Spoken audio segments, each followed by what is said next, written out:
मध्य प्रदेश की मोहन सरकार द्वारा 1 अप्रैल से प्रदेश के 17 शहरों में पूर्ण रूप से शराबबंदी की जा रही है। इसमें उज्जैन शहर भी शामिल है। यहां भी शराब नहीं बिकेगी। कलेक्टर नीरज कुमार सिंह ने बताया कि आज से शहर की सभी शराब दुकानें बंद हो जाएगी। अब शराब शहरी सीमा के बाहर मिलेगी। इसके अलावा काल भैरव मंदिर के समीप स्थित शराब दुकानें भी बंद हो जाएंगी। हालांकि काल भैरव मंदिर में मदिरा का भोग लगता है, इसकी व्यवस्था मंदिर समिति द्वारा की जाएगी।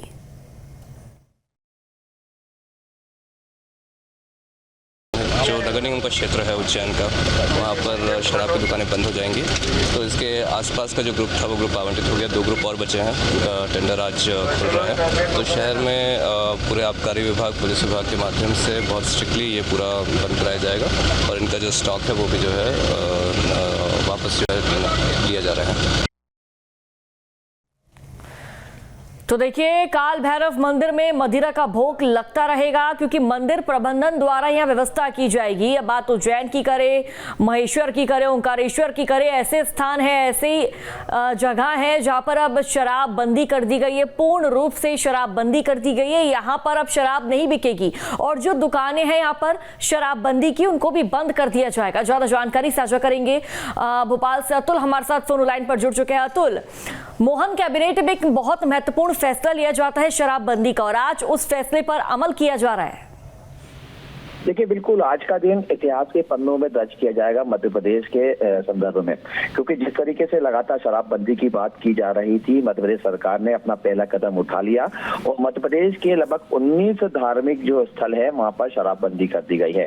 देखिए, प्रदेश सरकार के मुखिया मोहन यादव जिस तरीके का बयान सामने निकल के आया था, उन्होंने इसे कहा था कि मध्य प्रदेश के अंदर पूर्ण शराबबंदी की जाएगी, जिसका पहले चरण में धार्मिक स्थल में शराबबंदी की जा रही है। देखिए, लगभग 19 जगह है, जिसमें खासतौर पर अगर हम देखें तो उज्जैन की बात करें, बाबा महाकाल की नगरी है, ओंकारेश्वर की बात करें, महेश्वर की बात करें, ओरछा की बात करें, राम राजा की ये नगरी है, मैयर की बात करें, देवी माता जो है विश्व प्रसिद्ध है और तमाम श्रद्धालु बड़ी संख्या में यहाँ पे पहुंचते हैं, चिरकुट की बात करें, दतिया की बात करें, तो ये तमाम ये जो क्षेत्र है लगभग यहाँ पर जो है शराबबंदी आज से लागू हो गई है।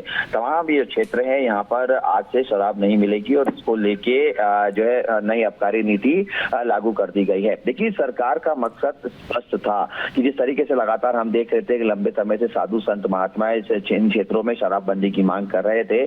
तमाम सनातन धर्म के जो लोग थे, जो श्रद्धालु थे, उनका ये मत था इसके पीछे की क्योंकि ये एक धार्मिक स्थल है और लोगों की आस्था इस स्थल से जुड़ी हुई है और ऐसे में यहाँ पे शराब की बिक्री होती है तो कहीं ना कहीं सनातन धर्म की आस्था को ठेस पहुंच रही है।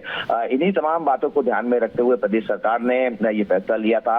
हालांकि देखिए, एक इसके पीछे अगर हम देखें तो एक बड़ी चुनौती भी सरकार के सामने आके खड़ी हुई है, क्योंकि जिस तरीके से हम देखें क्योंकि सरकारी खजाने का एक बड़ा हिस्सा आबकारी की तरफ से जो है आता है और सीधे तौर पे 19 ऐसी जगह है जहां पर शराबबंदी पूरी तरीके से लागू आज से हो जाएगी तो कहीं ना कहीं सीधे तौर पे इसका असर सरकारी खजाने पे भी पड़ेगा। हालांकि देखिए, प्रदेश सरकार तमाम इन बातों को ध्यान में रखते हुए जो है कदम आगे बढ़ा रही है। आज से पूरी तमाम जगह पर शराबबंदी जो है लागू हो जाएगी इन 19 जगह पे और आने वाले समय में मध्य प्रदेश पूर्ण शराबबंदी की तरफ आगे बढ़ रहा है। हालांकि देखिए, इसको लेकर सियासत भी होते हुए हम देख रहे हैं किस तरीके से कांग्रेस इन तमाम बातों के ऊपर सवाल उठा रही है। कांग्रेस की ये मांग है कि जब शराबबंदी की बात की जा रही थी सरकार की तरफ से तो पूर्ण शराबबंदी होनी चाहिए थी। हालांकि देखिए, धीमे धीमे चरणबद्ध तरीके से शराबबंदी की बात मध्य प्रदेश सरकार कर रही है। आने वाले दिनों में इसका और भी आगे कदम उठता हुआ दिखाई देगा, लेकिन इस बात से इनकार नहीं किया जा सकता।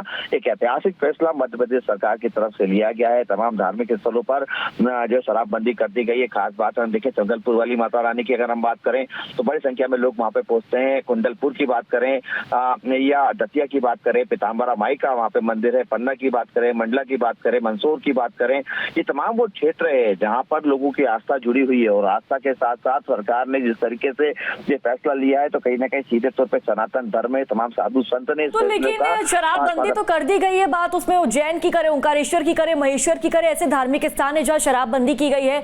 लेकिन अतुल, इन दुकानों से सरकार को काफी ज्यादा राजस्व मिलता था जो कि जो सरकारी खजाना है उसमें शामिल होता था, लेकिन अब यहाँ से राजस्व नहीं मिलेगा तो सरकार क्या ये राजस्व अन्य शराब की दुकानों से वसूलेगी?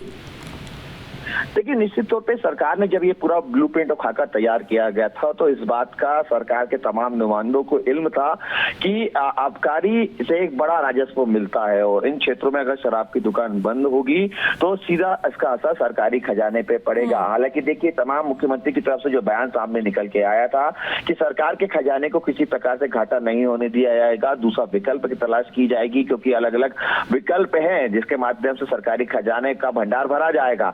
ऐसे में ये जरूर कहा जा सकता है कि जो अन्य रास्ता खोजे जा रहे हैं या अन्य जो रणनीति सरकार की तरफ से तय की जा रही है उसके माध्यम से ये विकल्प तय किए जाएंगे ताकि सरकारी खजाना जो है जिस तरह भरा रहे, क्योंकि देखिए सरकारी खजाने के माध्यम से ही योजनाओं का क्रियान्वयन होता है। कई ऐसी जमीनी योजनाएं हैं जिसका सीधा प्रभाव सीधा लाभ जो है आम जनता को, निम्न तबके को पड़ता है। तो ऐसे में सरकार का मकसद यही है कि किसी प्रकार की योजना प्रभावित ना हो और खास बात जिस तरीके से शराबबंदी का जिक्र लगातार किया जा रहा है और खासतौर पर यह भी कहा जा रहा है कि आने वाले सालों में मध्य प्रदेश के अंदर पूर्ण शराबबंदी कर दी जाएगी। तो ऐसे में सरकार को दूसरा विकल्प, दूसरा रास्ता खोजना ही होगा और ये रास्ता कहीं ना कहीं सीधे तौर पर शराबबंदी को लेके होगा कि आखिर किस तरीके से उसके अंदर नया जो है क्या रास्ता बनाया जाए, किस तरीके से जो सरकारी खजाना है उसको पूर्ण तरीके से भरा जाए। इसको लेके खाका तैयार किया जा रहा है, इसको लेकर रणनीति तैयार की जा रही है। लेकिन सीधे तौर पर अगर हम देखें तो देखिए आज का दिन मध्य प्रदेश के लिए काफी ऐतिहासिक रहने जा रहा है क्योंकि तमाम वो शहर जहाँ पे लंबे समय से ये मांग की जा रही थी, ये न केवल साधु संतों के द्वारा बल्कि आम शहरियों के द्वारा भी इस बात की मांग की जा रही थी। क्योंकि अगर उज्जैन की अगर हम बात करें तो उज्जैन में हमने देखा है न केवल मध्य प्रदेश देश बल्कि विदेशी श्रद्धालु भी वहाँ पे पहुंचते हैं। ऐसे में जब वहाँ पे बिल्कुल अतुल, बात उज्जैन की करें, ओंकारेश्वर की करें, महेश्वर की करें तो ये ऐसी जगह है, धार्मिक स्थान है, यहाँ पर लोग आते हैं अलग अलग देशों से, भिन्न भिन्न राज्यों से लोग यहाँ पर आते हैं अतुल। और इस फैसले का जनता ने भी भरपूर तरह से सरकार का साथ दिया है, साथ ही स्वागत भी किया अतुल। आगे भी आपसे जानकारी लेंगे, आप हमारे साथ बने रहिए।